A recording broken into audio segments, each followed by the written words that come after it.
So we thought we would just kind of start by telling you our story. Do you want to start, Weldon? With my story? Yep. Maybe y'all haven't heard this. The quick story is I had a stroke in the early 2000s, the same time that 9/11 occurred. I was a money manager at that time. So I watched both towers fall and knew that things were going to be different. Yep. So had this stroke, and you have a heartfelt conversation with your cardiologist when you have a stroke. And I had already been introduced to grass-fed beef about a month before the stroke through a Texas Monthly article about a ranch south of Fort Worth. And so it reminded me simply that this was the way my granddad raised his animals, grew his gardens, and lived off the land that he owned, and knew that that was going to probably be a serious option for us to look at. So once we got out of the hospital, it didn't take long to get out of the city in Dallas, Fort Worth, where we lived, and we moved to a ranch that we had leased and started raising our first grass-fed beef. Fast forward several years, was able to get another scan of my carotids and the carotid arteries, the carotids and the arteries on the heart. And bottom line is that there was a pretty big reduction of the plaque that was in my arteries, and so much so that today I don't have any plaque in my arteries. And that was due to the choices we were making on the clean foods that we were eating, primarily grass-finished beef, and good fruits and vegetables that we were able to grow in our own garden or that we would buy that was organic. So that's led us to where we are today with our ranch and the fact that we sell animals to be consumed, by those families that buy them, or whether you buy them at the grocery store. Any more you want to share? No, we'll come back to that. But Dr. Ben, why don't you tell us Dr. Ben is an MD, and he also is an integrative and functional medicine doctor. So why don't you tell us your story? Yeah, so I grew up actually just north of here, about 60 miles north of here. Both my granddads were the doctors in the town I grew up in, a little small town. And they did everything, delivered babies, did the surgeries, took care of the whole town. So I grew up watching these guys just really impact the community, and basically I wanted to help people like they did. So went to Baylor undergrad, went to UT Houston Medical School, did most of my rotations at MD Anderson, which is a great facility for conventional medicine. At the time, I didn't realize that these conventional medical protocols produce the worst outcomes, health-wise, of any industrialized country in the world. At the time, I thought when I walked across the stage at UT Houston and got my diploma, got my MD, got my white coat, now I'm a doctor, I thought I had just learned everything that there was to help people. And that was very naive. But went to Waco Family Practice and went to Garza County Health Clinic out in West Texas. I was only physician in the county. For about 7 years, I was living my dream, doing house calls, Friday night football game, team doctor, the nursing home, the county jail, the juvenile detention center, the clinic, and raising a family, my wife Jamie and I. So we thought things were just going super great. The county clinic had lost money for 10 years, and we were able to turn that around. They are very financially stable now after 7 years. They built $1 million clinic based off the revenue we were generating, and then had $1 million in their savings account after that. The Washington Post came, put us on the front page, how to be a successful small town country doctor with Medicare, Medicaid as your main payers. And so, we were famous and rich and living my dream, small town country doctor.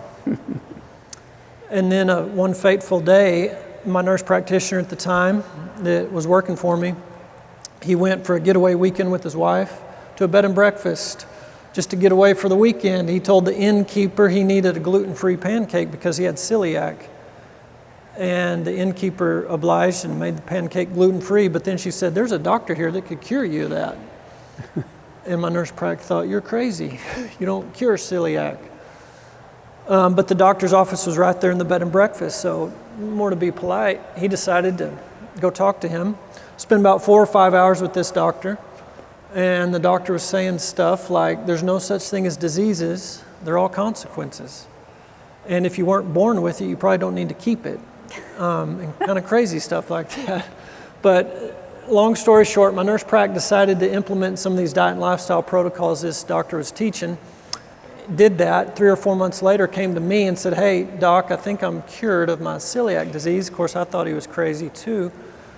But then he went on to show me by eating some wheat that day, and he was totally fine. Actually, he had 3 different things. He went to the break room, a drug rep had brought breakfast burritos, and he ate one. And then at lunch, he ate a hamburger, and in the afternoon, he ate some cookies a drug rep had bought that afternoon. So 3 different gluten exposures, and he was fine. Now, he doesn't eat like that every day, but he was making a point to me that he could handle that and not just go into super symptomatic flare-up of his celiac. So at that moment, I had a decision to make, because this is my nurse prac under my authority, because when my next celiac patient comes, what am I gonna do? Hide the fact of my nurse prac is better.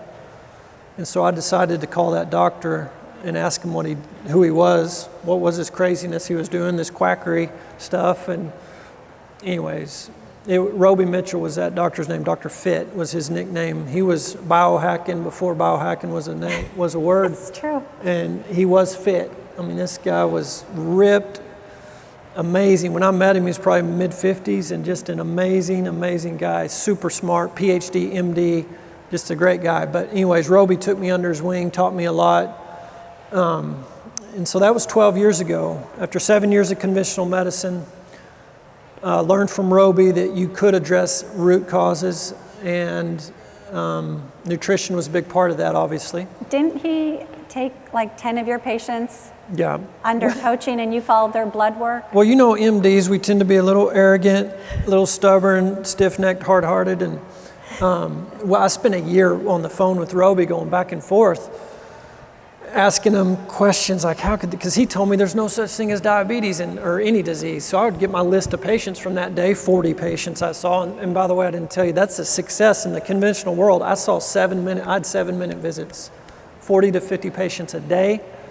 All you can do in that situation is treat a symptom, which I didn't realize I was just treating symptoms. I didn't realize high blood sugar was a symptom. I thought it was a disease. I didn't realize acid coming up your esophagus was a symptom. I thought it was a disease called GERD.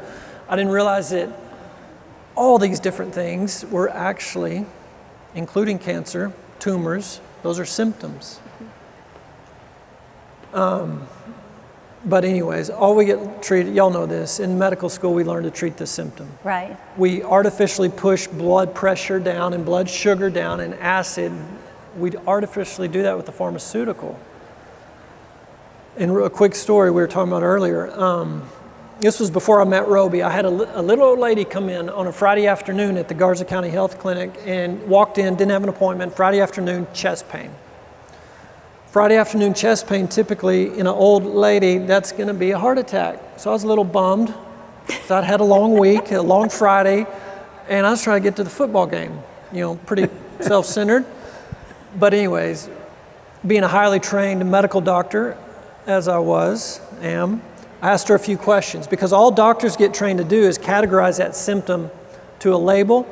So I asked her, is this chest pain like a heaviness, a pressure radiating to your left arm, kind of your left neck, worse when you exert yourself and better when you sit down and rest? Or is it more of a burning in the middle of your, center of your chest, radiates up when you lay down, better if you drink some milk? She said, that one. So within, 30 seconds of asking a few questions, I had a pretty good idea we're dealing with acid reflux, not a heart attack. We did an EKG just to make sure. So, I wrapped that thing up in about 3 minutes. We were done. Wrote a prescription for Nexium and handed it to her, or tried to hand it to her, and she wouldn't take it. And she told me, Doc, I'm not taking that. You're just treating my symptom. And I looked at her, this was way back. This is when I was just conventionally trained. I looked at her and said, what do you mean? I don't know what you're talking about. And she said, you're just treating my symptom. And she kept going on about symptoms. And I'm like, no, this is a disease, GERD, gastroesophageal reflux disease, D's for disease. This is your disease. This is a treatment. And she wouldn't go with it. And it was frustrating me a little bit. I said, ma'am, I'm sorry. There's only 2 options. You can either suffer or take the medicine and not suffer. And beyond suffering, if you continue to have acid reflux, that esophagus could turn into esophageal cancer, because these cells in your esophagus aren't designed to have acid in their environment, and it can damage them and lead to cancer, which is true. And so I tried to scare her into it, and that didn't work. So then I went biblical on her and said, ma'am, Adam and Eve in the garden sinned, brought death, dying, and sickness and disease into the earth. So luckily for you, God made doctors with brains. We can figure this out and make these medicines. And she didn't buy that either. And what she was really getting at was fix the problem, which, if y'all don't know, the problem with acid reflux is this valve between your stomach and your esophagus needs to be tightly squeezed shut all the time. That's the design, except when you swallow, and then it opens up, food passes through. But in that moment, I'd forgotten that physiology. I'd forgotten that normal pH in the gastric pH is a 1 to 2. That's normal. Battery acid's 1.5. We should be battery acid level in your stomach. How do you break down all this meat, this carnivore diet? You got to have battery acid in the stomach. You got to have a good pH. And when you have that good pH, that signals that valve to squeeze shut. It's amazing, but I'd forgotten all that. I was parroting to patients what the commercial said, which is, you're making too much stomach acid if you have acid reflux, when it's the exact opposite. It's when you don't have enough stomach acid and your pH rises to a 4 or a 5, still acidic, not acidic enough to squeeze that valve shut, so the valve's loose. Here comes that 4 or 5 pH, burns your esophagus. That's what that lady wanted me to do, is get to the truth. Right. Get to the root cause of that thing and help her to fix it. She didn't want the symptom treatment Nexium. So anyways, that was, and then I met Roby, and Roby just a year I spent on the phone with him going back and forth. I just couldn't believe it, cognitive dissonance. And so then he said, just send me your 10 sickest patients. Send me the worst fibromyalgia, the worst ulcerative colitis, the worst diabetic, the worst depression, the worst whatever you got. They'd have been to all the specialists. And so I did. And they all came back well, off their meds, not diabetic, no ulcerative colitis flares. It was amazing. So those 10 patients that Roby treated changed my life. I went to the healthcare board and told them what I was learning, but that these visits I was going to offer, if someone asked to get to the root, it'd be 1 to 2 hour visits, so the money was going to go away. So they asked me to leave. So I did. On a Friday afternoon, they said be out by Monday morning. Nothing against Garza County. That's a system. It's the whole country's in this system. That's why we get the worst outcomes, is treating a symptom. You take Nexium to block your stomach acid completely off, you're not going to absorb your B12, much less break down this good beef that they're growing. And a whole host of other things. Your gallbladder and pancreatic enzyme function, those rely on a pH of 1 to 2 for those to squirt, for that peristalsis to happen. You have SIBO, small intestine bacterial overgrowth. You want to change your microbiome more than anything, more than antibiotics, which I don't recommend a lot of unless you really need it. I sure don't recommend it in your beef. But more than antibiotics shifting your microbiome is a change in pH. And pH changes when your vagus nerve goes fight or flight. It shuts down that acid pump. We'll talk about that more later. Right. I'm going off on my teaching tangents. That's all right. Back to my story. That's good. My story is I learned the truth, a big part of it from Roby. And then those 10 patients got well. I left Garza County, started Veritas Medical. That was 10 years ago. It was me and a laptop and a couple of chairs and a used office furniture desk in Post, Texas. And it grew and grew and grew. And these amazing folks were some of my first patients. That's true. Back in 2011. 2011, yeah. And so now we've grown. We've got an office in Lubbock, Abilene, San Angelo. Right. And that's my story. Thank you. You're welcome.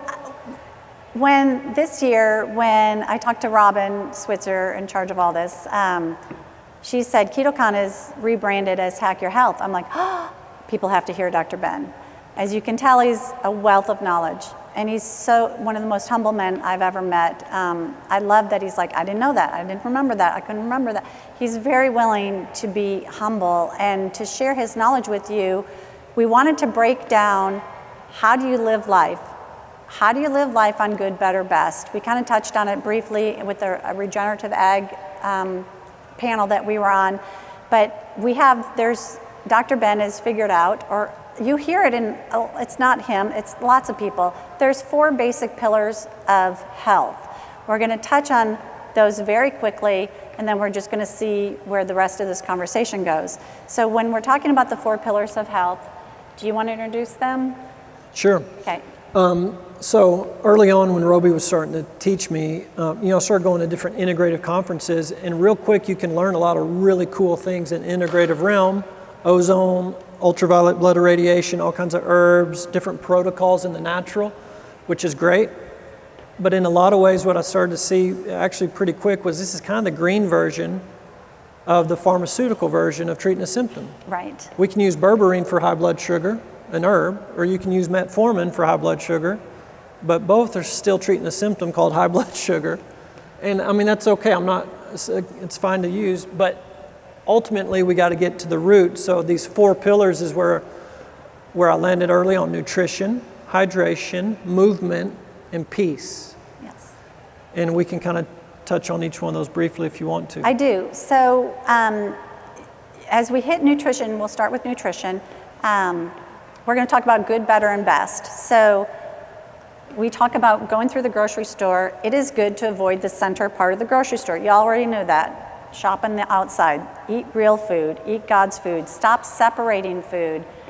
One thing, and this is hard, I kept thinking, am I going to say this out loud at a primarily meat-eating conference? And I'm the grass-fed beef girl. So, why have we demonized bread? Why is that such a bad thing when, if you look biblically, Jesus is the bread of life? All the time through the entire Bible, it talks about fasting on bread and water. And it's because we've separated what God gave us as a whole ingredient. So when you freshly mill your grain and bake it immediately, you provide 40 of the 44 nutrients that your body needs to survive, which is why you can fast on bread and water for, I think Elijah fasted for years, like 5 years or something. I mean, ridiculous, a long time on only bread and water.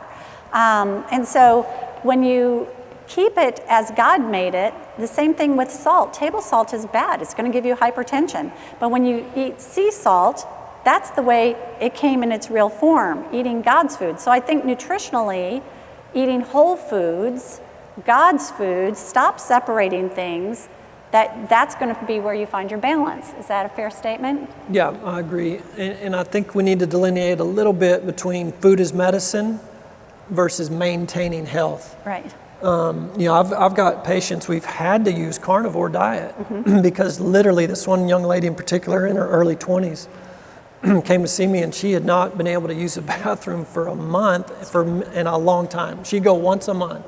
And with the colonic, multiple times a week, then she could go more than once a month. Horrible autoimmune diseases, horrible brain fog, couldn't get out of bed, fatigue, whether it was oxalates, phytates, nightshades, gluten, all the plant chemicals she couldn't tolerate them. She had to be carnivore. So in that specific instance, for sure, food is medicine. We use that diet. My dad's 78 years old, and a year ago, it's been a year, he went for his annual physical to his Blue Cross Blue Shield, insurance doctor, and his A1C, 3-month blood sugar average was 11. He was newly diagnosed diabetic. In 90 days, it was a 6. His doctor gave him 4 prescriptions. He took 0, got after the 4 pillars. We used keto on him. And in 90 days, he was not diabetic anymore. The veterinarian in Garza County, his A1C is 13, and in 90 days, it's a 6.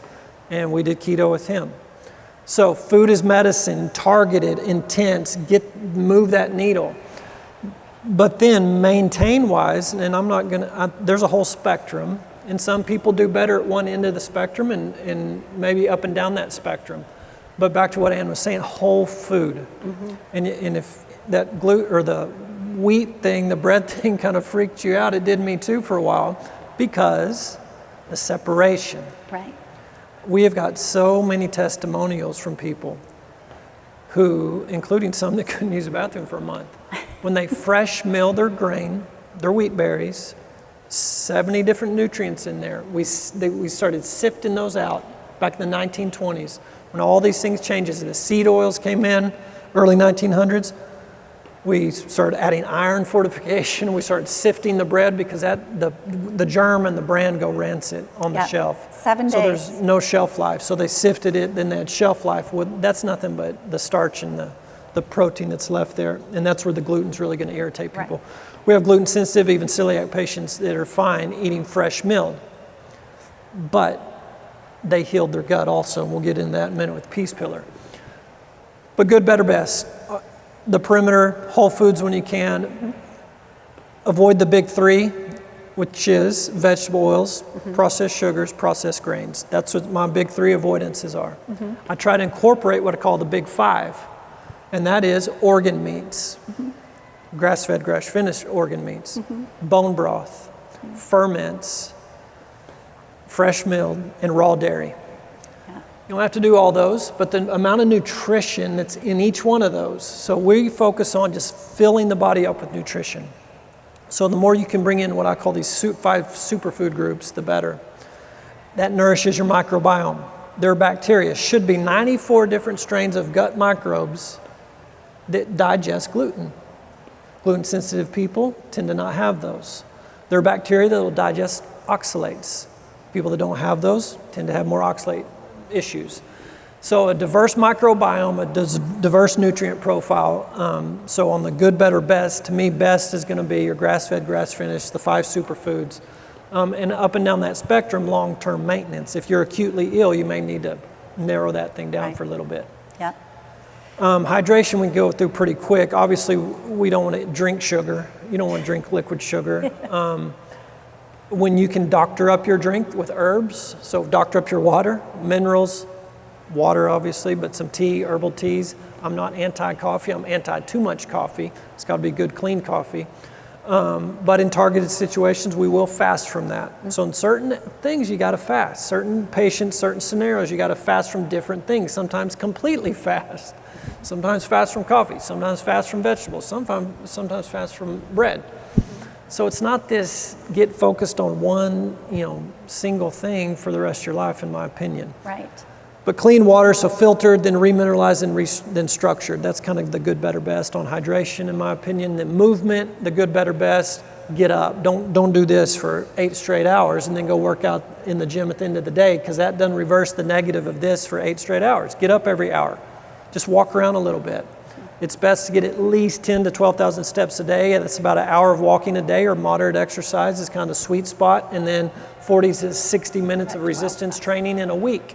Not excessive. It's okay, you want to do some excessive a little bit, but the chronic excessive, high intense, too long, too much, drives cortisol. And we'll talk about that cortisol effect here in a minute. Yeah, that is the key to hacking your health. Is the cortisol, keeping that low, keeping the stress down, right? I mean, yeah. Sometimes a lot of our patients have their health journey and they share it with us, and it's amazing. In fact, the young woman that he spoke about could only eat our beef. I don't know why. There's something to do, which is why we always encourage eating local, because of the histamines that the cattle consume and put out helps with your allergies. But so for some reason, she could only consume our beef. But it's the relying, when we get so caught up in making this health journey become our God, that we fail. And so that's the peace pillar.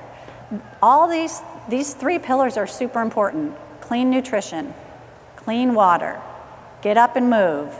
Hugely important. I don't think you're going to hear anybody get on this stage and not admit that those 3 things are so very important, and everybody's going to give you their testimony. We just gave you one of our testimonies. We have several. You have a million patients that we have great testimonies on these 3 pillars. But there's always, I think you referred to it as immune system fully re-engaged. Are there people who actually get 100% cured and get up and over? And that's only going to happen with the peace pillar. So what is the peace pillar? That's a big question.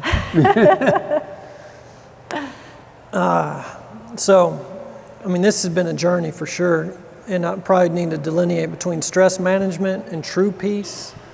And this gets real, more of a personal, spiritual matter too. So I don't want to offend anyone. I believe we need to love our neighbors ourselves. So I love all you guys.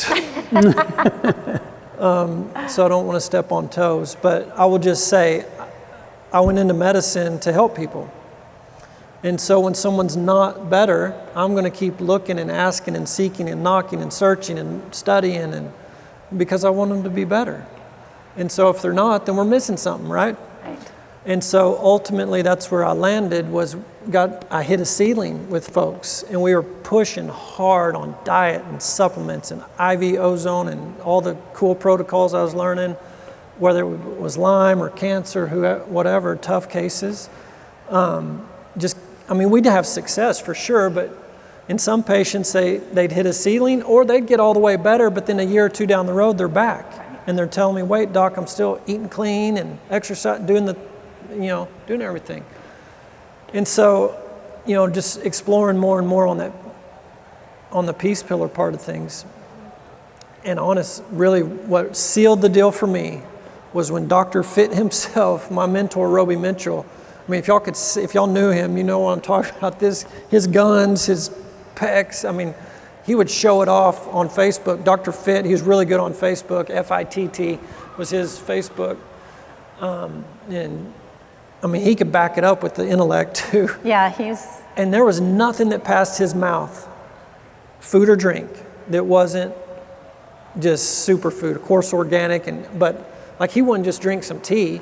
He'd add nutmeg and cardamom and cinnamon and all these herbs, and then he would teach me on all the different health benefits of each herb.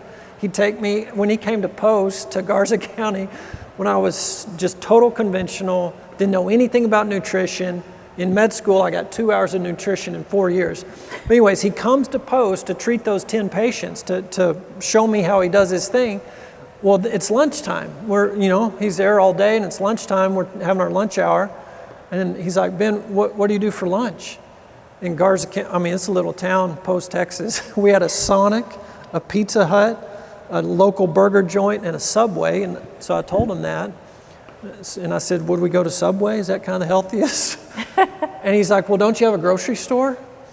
And it was a tiny little grocery store in this tiny little town. And I said, well, yeah, but you don't go there for lunch. It's a grocery store. And it didn't have a food court or anything like that. He's like, well, come on, Ben, I'll show you how to be a modern day hunter-gatherer. And he took me to the perimeter, and we found some real food. Now, it wasn't perfect. It's this little tiny grocery store, but he taught me, grab a bag of spinach, grab some almonds, it was lunch meat, not the best, but the point was pretty much real food. Mm-hmm.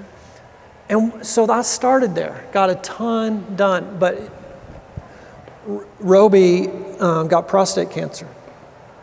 And so he doubled down on his perfect nutrition, hydration, and movement. This guy could do one-arm push-ups, pull-ups, put 100 pounds on his backpack and go jog around the medical center in Amarillo, 110-degree heat. He was Chuck Norris's sparring partner.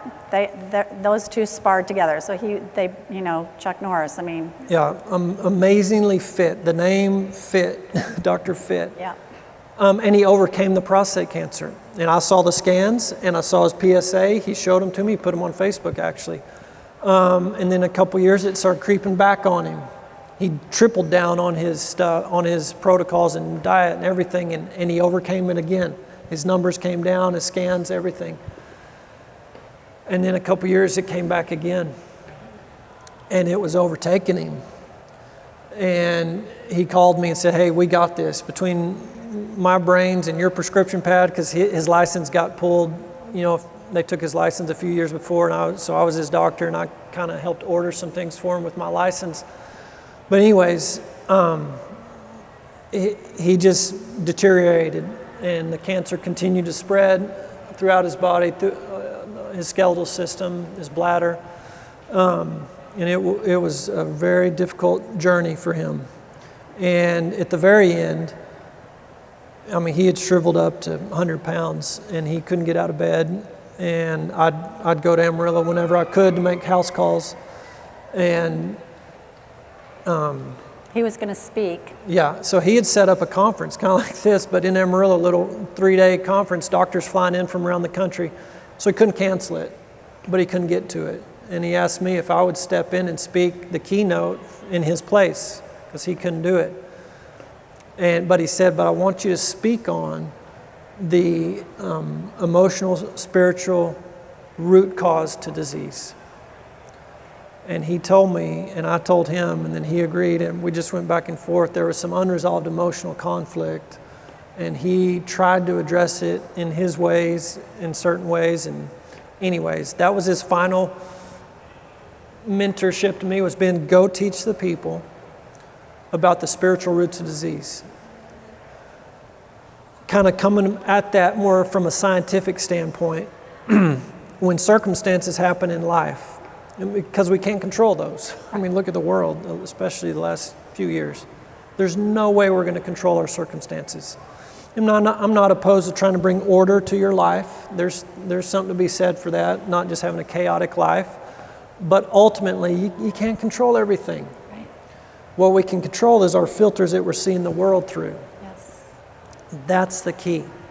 Because your autonomic nervous system, that's your autopilot. So there's voluntary, that's your bicep. You're in control of that. There's the involuntary. I call it autopilot. That's my muscle in my chest beating. That's doing it on autopilot. I'm not telling it to do that. So autopilot, not under your voluntary control, runs in first gear or second gear. It's going to flip one or the other. And the thing that tells it what to flip through to is your heart, not your beating heart. Your beliefs, your deeply held core beliefs. And I believe it's what you believe about God, including there is no God. But whatever you believe this way, and then what you believe this way about yourself.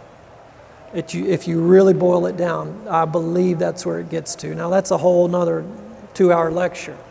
But what I'm going to say is when something comes in your life, you get a text message, you get a phone call, some news thing, get a letter, email with some bad news.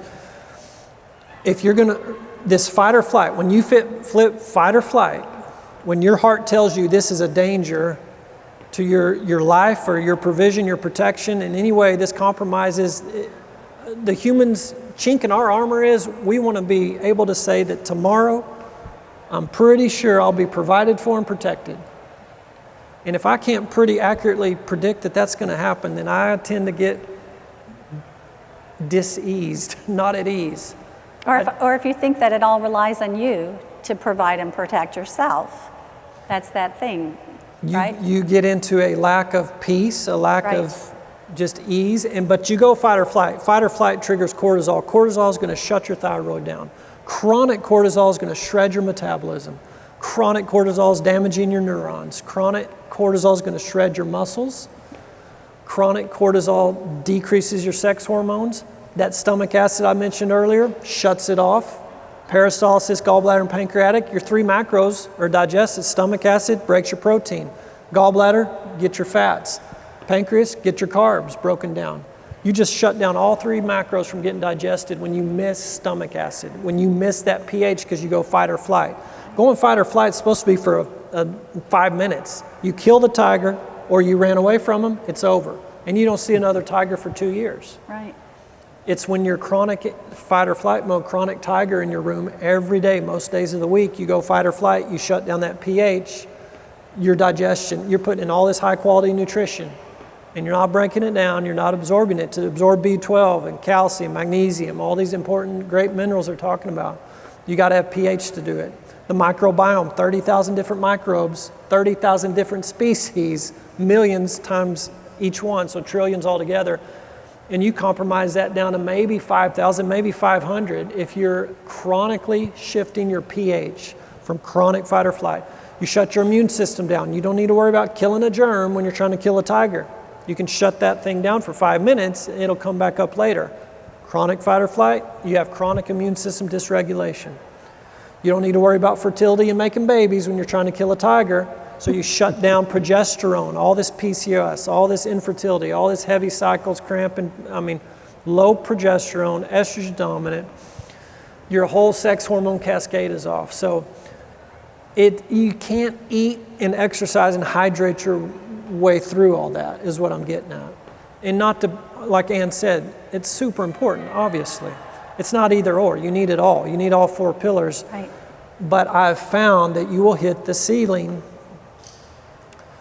And that's what we've seen in 12 years and 20,000 patients.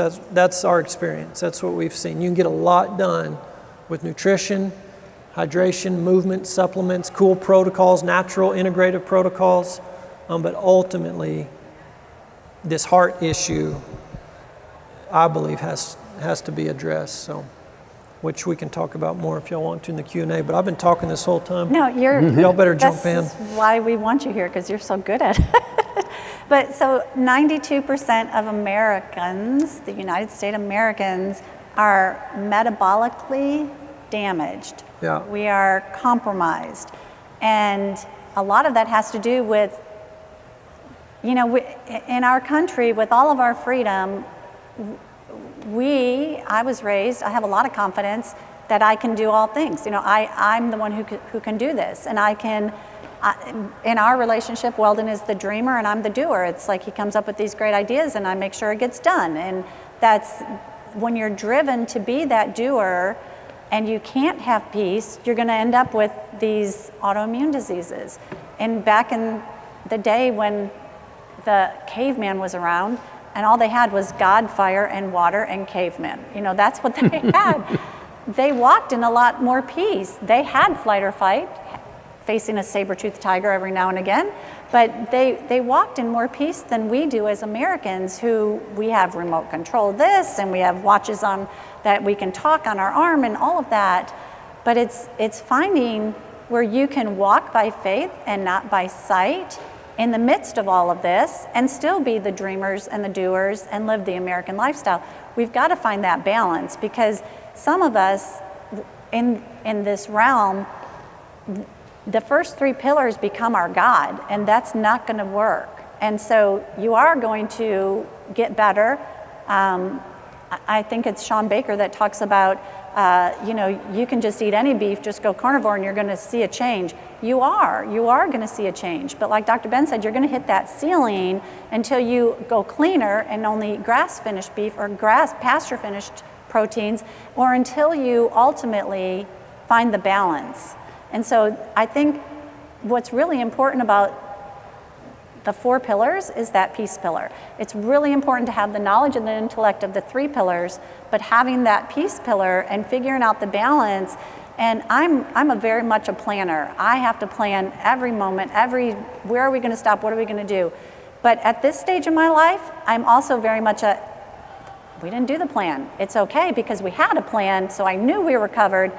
But if God chooses to pull me off that plan, I'm actually really okay. And so you'll hear me throw God out in my conversation every day, all the time when we're talking, because that's just where I'm at. I'm not saying it has to be that way for you, but some sort of higher power. There has to be more to life than what is here right now on this stage or in this conference or in this city. And for me, it's obviously for me, it's the eternal hope of heaven. So I think we're going to go ahead and open up for questions. And there's a microphone right down here by this cameraman in the center. If anybody does have any questions, Dr. Ben is just such a wealth of knowledge. I wanted you to go a little bit more into metabolically what is happening with that, but we'll go ahead and see if we've got some questions too. Yeah, while y'all are getting to the mic, metabolically, that 92%, that's your carburetor. The carburetor is so gunked up, it can't take that fuel and burn it efficiently. That's called metabolic dysfunction. We see it manifest as disease. So we got to tune the carburetor up. And that's what you do with nutrition, hydration, movement. I don't know if anyone's mentioned this, but that excess iron, the iron-fortified food since the 1940s, you're full of iron, even if your blood says you're anemic. Be careful. That iron's usually stuck in the tissue. We have people donate blood routinely. That's one way to ungunk the carburetor, but we'll go with these questions. Thank you. Really enjoying the presentation. Stu Weinstock from beautiful Miami, Florida. Awesome. Great to meet you. Want to speak about the dawn phenomena. When I get a lipid test early in the lab, every 6 months, my glucose is sometimes 112, 110. Freaks me out. And my hemoglobin A1C typically last time out was 5.3. Why am I, and it's very, very strange to me. Why am I getting a high glucose blood sugar early in the morning in the lab, but yet my hemoglobin A1C is normal? My triglycerides are like 65 the last time out, and my HDL was 5.2. Never been in the 5s before. So discuss the dawn phenomena. Yep. So, I mean, there can be different reasons for that, Stu. One thing to think about, and this is a sneaky one, I used to not think about it except really overweight folks, sleep apnea. If you've got a compromised airway at night, which means everything just kind of collapses down, you don't have enough oxygen in the system at night, say you're 89, 90% for 6-7 hours, that's a stressor on the body. So that's something I'd consider. There's some cool home sleep studies. But another thing to consider, the natural flow of cortisol. Cortisol, you've got to have blood sugar. Obviously, we die if our blood sugar drops, below 40. You're pretty much going to a coma. So to get you through that fast, that cortisol naturally starts to rise in those early morning hours, and that triggers gluconeogenesis, the glucose production in the liver.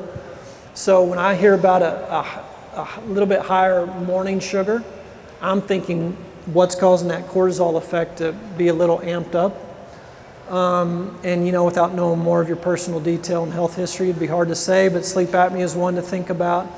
And then in some patients, I'm not saying necessarily, but actually have to get them on a little more carb. If they've been very carb restricted for really long, that'll drive that cortisol, especially at night. So might consider that. You're very perceptive. I have struggles with my sleep continually. And for me to get 5, 6, 7 hours of sleep, is tough, especially at 7 hours worth. So thank you for your feedback, and I appreciate you all's presentation today. Thank you. Thank you, Stu. Anyone else? Hi, Ben. Martha Carlin. Hey, Martha. How are you? Good to see you. Good to see you. A question or just maybe a prompter for something else for you to... So I took my husband to see Ben 2 years ago after he had a very bad bout of COVID. And he also has Parkinson's. And there were 2 things that we talked about initially. And one was getting my husband's mouth and his teeth addressed.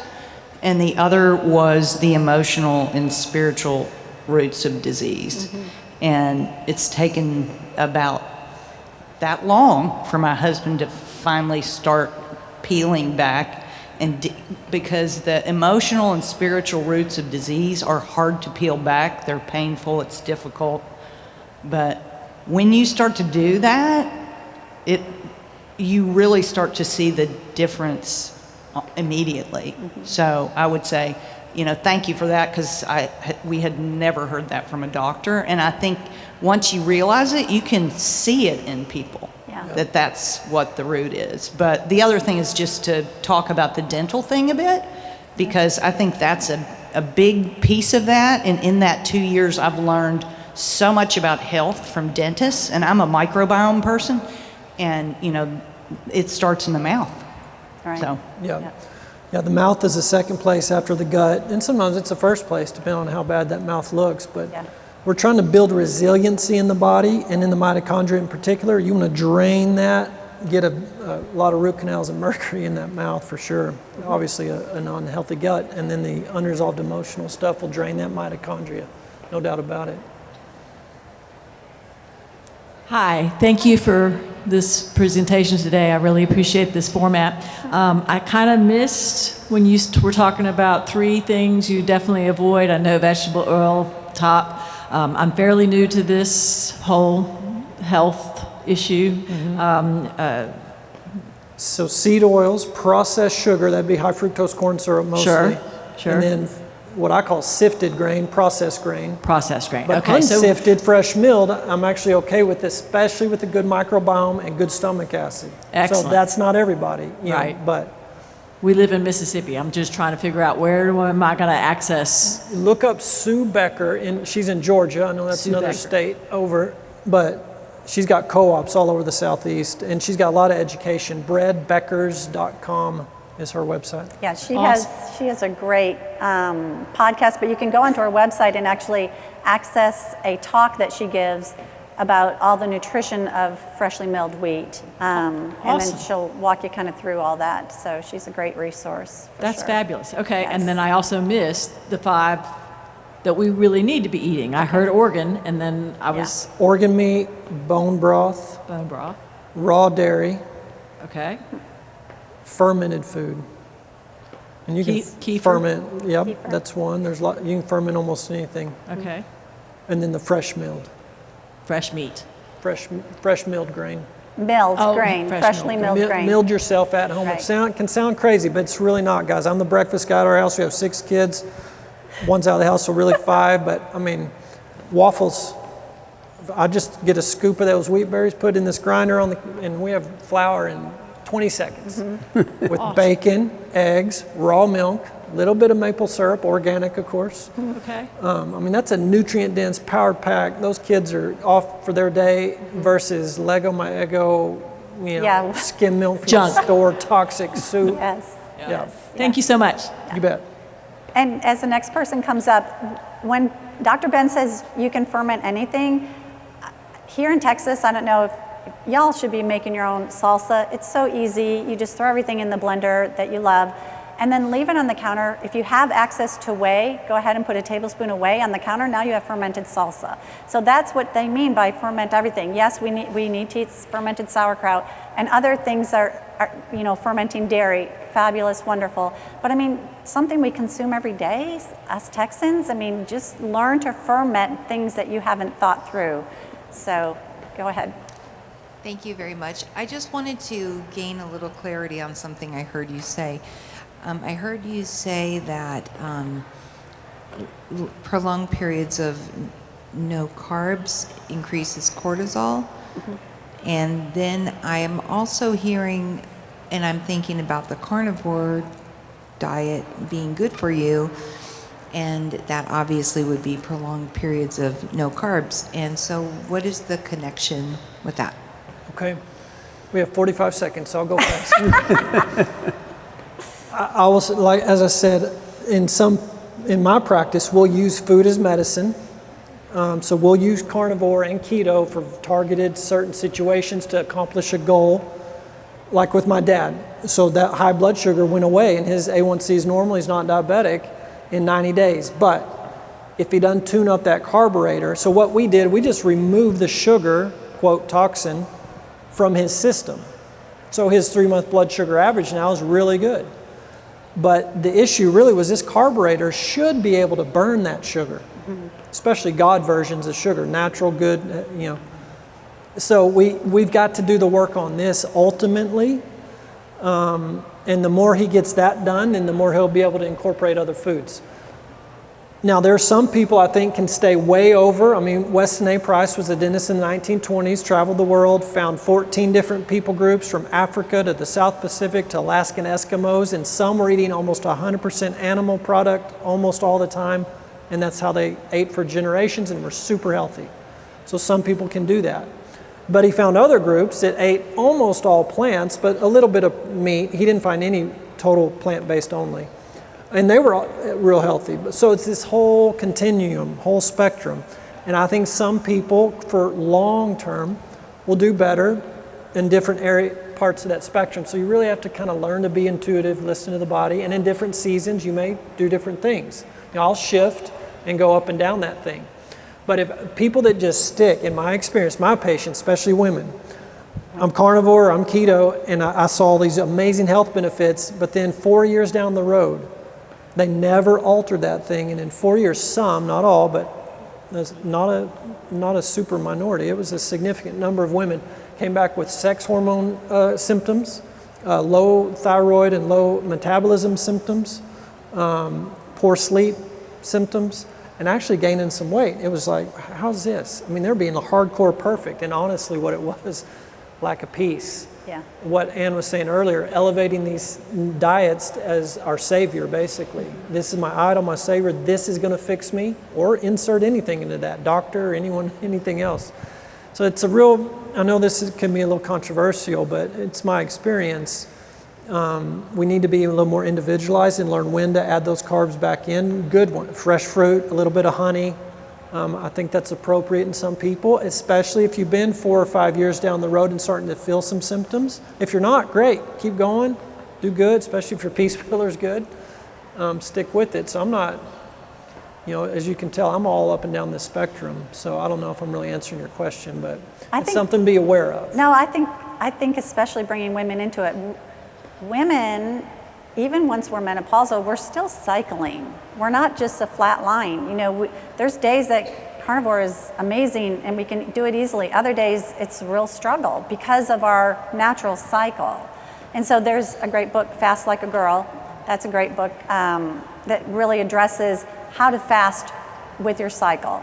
So anyways, but I love that you brought up that it was women, because it's not a one fits all. Whenever I've done carnivore, I'll do a cleanse at least once or twice a year, and I'll do it for no fewer than 30 days. And I've done hardcore carnivore for 30 days, but I'm an omnivore. I'm actually not a carnivore. So when I do that for 30 days, it's a struggle for me.